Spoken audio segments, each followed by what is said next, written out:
آج میں آپ کو اپنی آدھی انڈیپینڈنس کی کہانی سنانے جا رہی ہوں۔ میرا نام ازکا ہے اور میں ڈیکور کر رہی ہوں اپنے ہاسٹل کا روم، اور یہ پتہ نہیں کون سا ڈے ہے، مجھے خود بھول چکے ہیں۔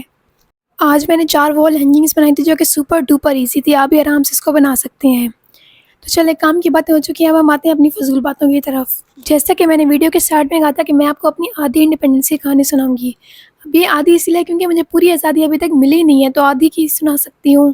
آج دن میں نے سوچا تھا کہ آپ لوگوں کو یہ کہانی سناؤں گی، لیکن اس پوائنٹ آف ٹائم پہ آ کے مجھے لگ رہا ہے کہ آخر کوئی میری کہانی کیوں سننا چاہے گا، اور میرا دماغ بار بار کہہ رہا ہے کہ اس کا مت سناؤ۔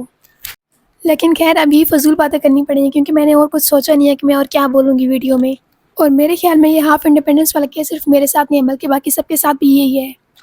تو سٹوری کچھ یوں ہے کہ میں بچپن سے ایکسٹرا فرما بردار تھی، مطلب ایک بچہ ہوتا ہے نا بہت زیادہ اوبیڈینٹ، جو آپ کا وہی کرے گا، اس طرح سے میں تھی۔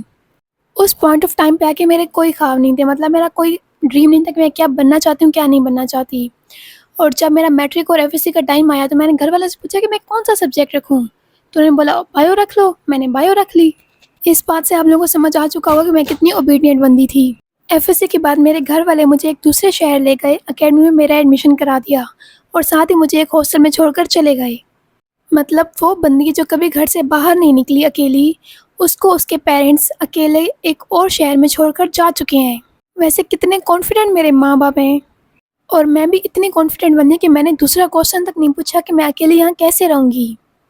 عام طور پہ جب پیرنٹس اپنے بچوں کو ہاسٹل میں چھوڑ کے جاتے ہیں تو ان کو 100 طرح کے ایڈوائسز کرتے ہیں کہ اکیلے باہر مت جانا، فضول لوگوں سے دوستی مت کرنا، لیکن میرے پیرنٹس نے مجھے کوئی ایڈوائس نہیں کی۔ ان کے نزدیک میں پیدائشی سمجھدار ہوں، اور ہاسٹلس میں ایسا ہوتا ہے کہ آپ کو اپنے سارے کے سارے فیصلے خود کرنے پڑتے ہیں۔ آپ کو کہاں جانا ہے، کس ٹائم واپس آنا ہے، کیا کھانا ہے، کب سونا ہے، کب جاگنا ہے، سارے کے سارے فیصلے کرنے والے آپ خود ہوتے ہیں۔ اور اس ٹائم میرے پاس بھی اپنی ساری کی ساری اتھارٹی آ چکی تھی، میں اپنے سارے فیصلے خود کر سکتی تھی۔ میرے اکارڈنگ انڈیپینڈنٹ کی ڈیفینیشن یہ ہے کہ انڈیپینڈنٹ انسان وہ ہوتا ہے جو اپنی زندگی کے فیصلے خود کر سکے۔ بٹ اس ٹائم مجھے یہ نہیں پتا تھا کہ میری یہ انڈیپینڈنس مجھے دن میں تارے دکھا دے گی۔ باقی کی فضول کہانی آپ لوگوں کو کل سناؤں گی، اور اینڈ پہ کام کرنے کے بعد میرے روم کی ہوئی حالت۔